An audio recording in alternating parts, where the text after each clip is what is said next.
Hi everyone, and welcome to the next video covering the Tata Steel tournament. After 8 rounds, Magnus Carlsen is the sole leader. Anand is close on his heels, half a point behind, and Erwin and Nakamura are tied for third, half a point behind Anand. So there's still a lot of play left in the tournament. It wasn't easy to choose the best game from the last 4 rounds, but I settled on this one. It was played in round 5 between the Dutch Grandmaster Erwin rated 26-27 with white, and Grandmaster Wang 27-52, China's top player, with black. Lamy had white and opened with d4, to which Hao answered knight f6. And Hao is a very aggressive player, and he chooses an interesting line of what became the Bogo-Indian defense. After the game continued, c4, e6, now knight f3. It avoids mainline Nimzo-Indian with knight c3, but it allows bishop b4 check. And this is the Bogo-Indian, named after Bogoljubov, famous player from roughly 70 years ago. So white has a few options here. Knight c3 will transpose to the Nimzo-Indian. If white doesn't want that, he can choose between knight bd2 and bishop d2. And bishop d2 is the most popular, which, you know, defends the check and attacks the bishop at the same time. So it's active as well as defensive. And similarly here, black has many choices, and Hao went for a dynamic modern line with c5. Other options include queen e7, just to defend the bishop, and this was Nimzovich's favorite line. It's called the Nimzovich variation. Another one is a5, which is a move that was popularized by David Bronstein, and again a dynamic choice. If white captures, then black will gain the a file for his rook, and the b4 pawn is an annoyance for the white position, especially because it controls c3 and the knight would like to go there. And also black can play simply bishop e7, which is obviously more passive but is solid, and it gains a tempo later. This bishop doesn't want to be on d2. So Hao played c5 anyway, and Lamy decided to go for the structural damage that occurs after bishop takes b4 and c takes b4. So what is black up to here? Well, this pawn on b4, as in Bronstein's variation, is annoying for white because it stops the knight developing to the square it would like to go to, c3. And as well as that, it opens the c file for black, which he can try and create play down. It creates a little imbalance in the game, which is essential if we want to have, you know, an interesting position and different stuff to consider. And it's not so easy for white to attack this pawn here on b4, so black doesn't have much to worry about there. Were we to remove everything and create a king and pawn endgame, then perhaps the double pawn might be a slight thing to worry about, but even then it's nothing too serious. So how does white continue? Lamy played g3, aiming to fianchetto, which, you know, will be very solid for his king. And Fritz already gives a little edge to white here, but this is mostly to do with the double black pawns, I'm pretty sure. So Hao castled, and after bishop g2 he played d6. And, you know, having traded off the dark squared bishops, it makes sense for black to put his pawns on dark squares to improve the mobility of the light square bishop here. And, you know, he can aim to play e5 in due course and try and prove equality. So Lamy now castled, and Hao played a5 because he wants to play knight a6, but, you know, first he should move this pawn in order to support the b4 pawn, or if he plays knight a6 first, that's going to be hard to do if white starts attacking on b4.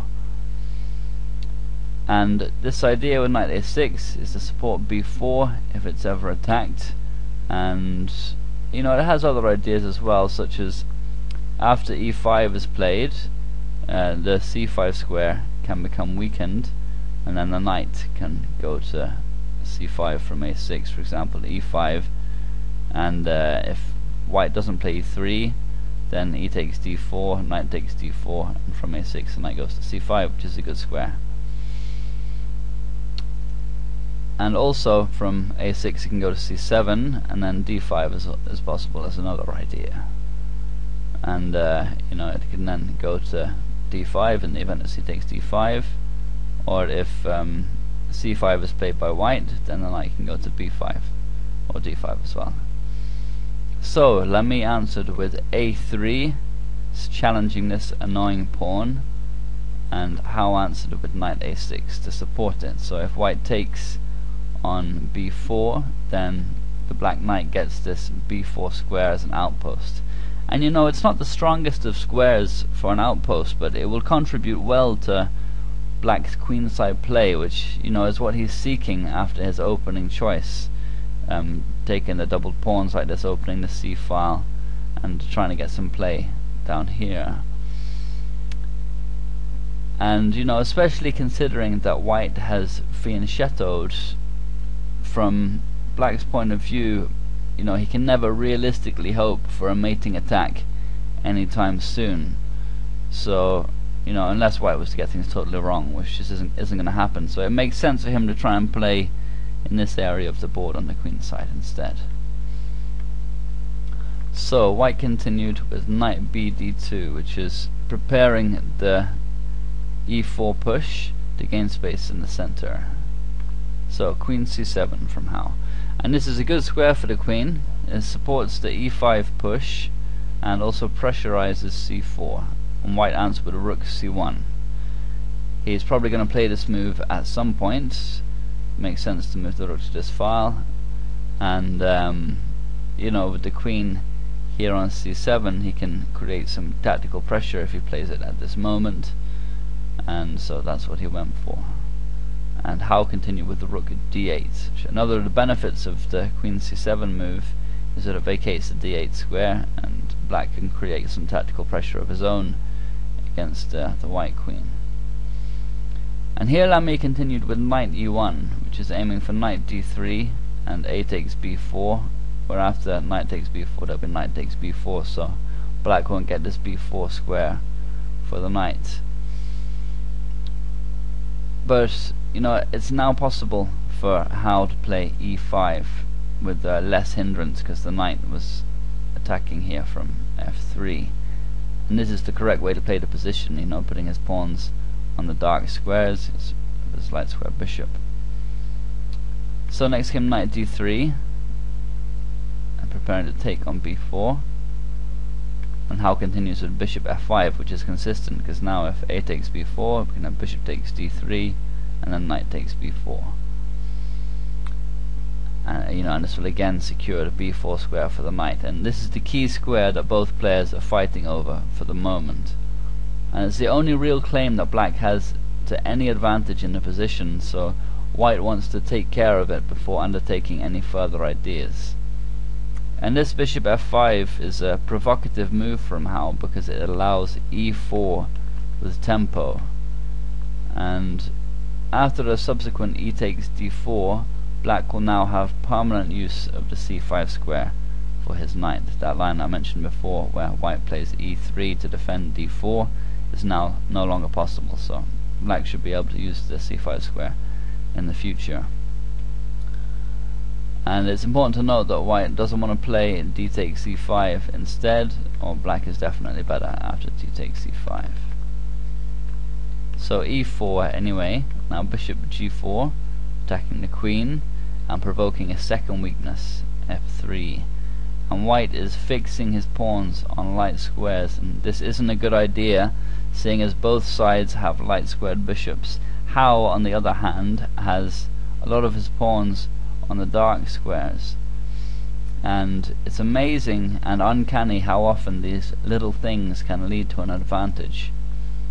Howe answered with bishop d7, he has to move the bishop, and so now white can finally play a takes b4 and answer knight takes b4 with knight takes b4 and a takes b4. So this situation with the b4 square is resolved, and Black is happy to trade his a6 knight for the d3 knight. Obviously on d3 it was a much better piece, and he still has the double pawns, but on top of that he now has the a file completely under control for his rook, and he's provoked weaknesses in the white position, these f3 and e4 pushes, and his bishop is slightly better than the bishop on g2. And altogether these little things are starting to generate a slight advantage for black, almost half a pawn at the moment. So How's dynamic strategy is paying dividends.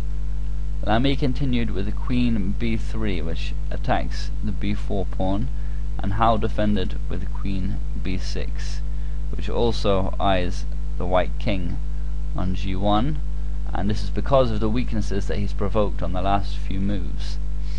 So a nice play. Also playable here was e takes d4, where after queen takes b4 comes rook a4, queen b3, and rook d a8, and black has the a file totally under control, but this is fairly equal, and he may have some problems defending this d4 pawn, which is easier to attack than the b4 one was in the other variation, and I think it was for this reason that Howe played queen b6 instead, and it's also the more dynamic choice, which is in the spirit of how he's playing the game. So queen b6 was his last move. Okay, that's the end of part 1.